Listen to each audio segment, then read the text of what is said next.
Hey everyone, how's it going? I hope you're all doing well and continuing to stay safe. There's a concept in Dead Cells that not a lot of people talk about that I would like to discuss today, which is called Hangtime. Hangtime is basically a term that I made up, and it essentially describes the ability to continually attack in the air, delaying your drop due to gravity. This is typically seen on ranged weapons that aren't heavy and can fire off a powerful shot or two. This does not work on heavier ranged weapons, and from my playing, I was really only able to find one example of a melee weapon that does this, which we'll touch on a little bit later in the video.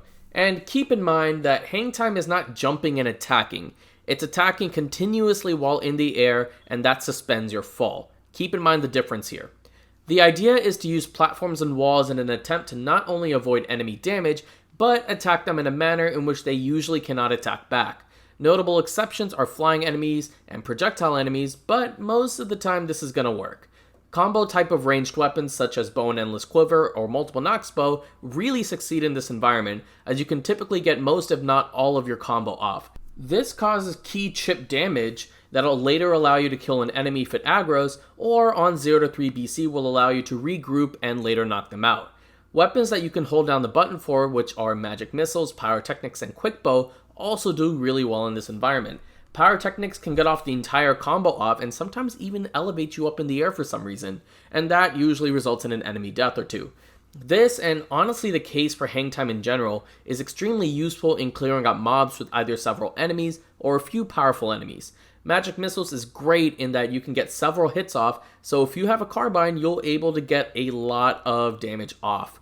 Quick bow is just bow spam, and again with these spammy type of weapons, it allows you to get a bunch of hits off and even some crits. Repeated crossbow is an excellent provider of hangtime, and possibly the only two weapons that do better with this are bow and endless quiver and pyrotechnics. Repeated crossbow allows you to stay in the air for honestly a really long amount of time, which helps against flying enemies the most. As far as melee weapons, the only really good example I could find was the meat skewer, which does in fact leave you up in the air for a while, but due to its chaotic movement requires extra attention because otherwise then you'll be flying all over the place, have no control over it, and leave yourself susceptible to damage.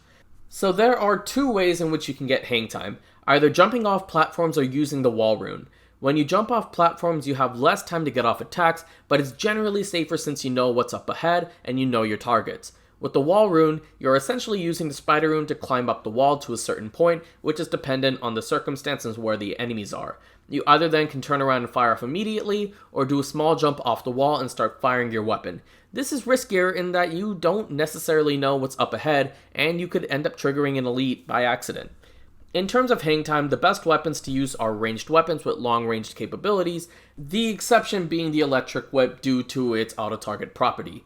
The long range allows you to hit multiple enemies for a long period of time, which adds on to that mob clearing potential.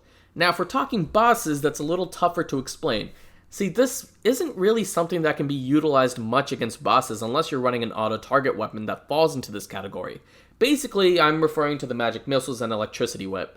Most bosses are not going to be in this position to utilize hangtime, besides Conjunctivius with the platforms, Mamatic with avoiding the scythe horizontal sights, and the giant hands without auto-target, so it may be a little difficult to explicitly use it. Hangtime is not an overtly necessary concept, but it is something that can help you pretty nicely in Dead Cells. Sometimes it's better to fire blindly from a wall in order to get rid of a potentially problematic mob, or even jumping off a platform or above an enemy to escape all of their attacks while getting a few key hits on them. Either way, it's quite an effective strategy and can be the difference between taking no hits and taking a couple devastating ones. Thank you all so much for joining me on this very quick subtleties guide. I really appreciate you taking time out of your day to watch my content. Leave a like and subscribe for more subtleties and other Dead Cells content. And if you want to know what subtlety I'm working on next, well, you will just have to stay tuned. Take care and have a great night, everybody. Stay safe out there.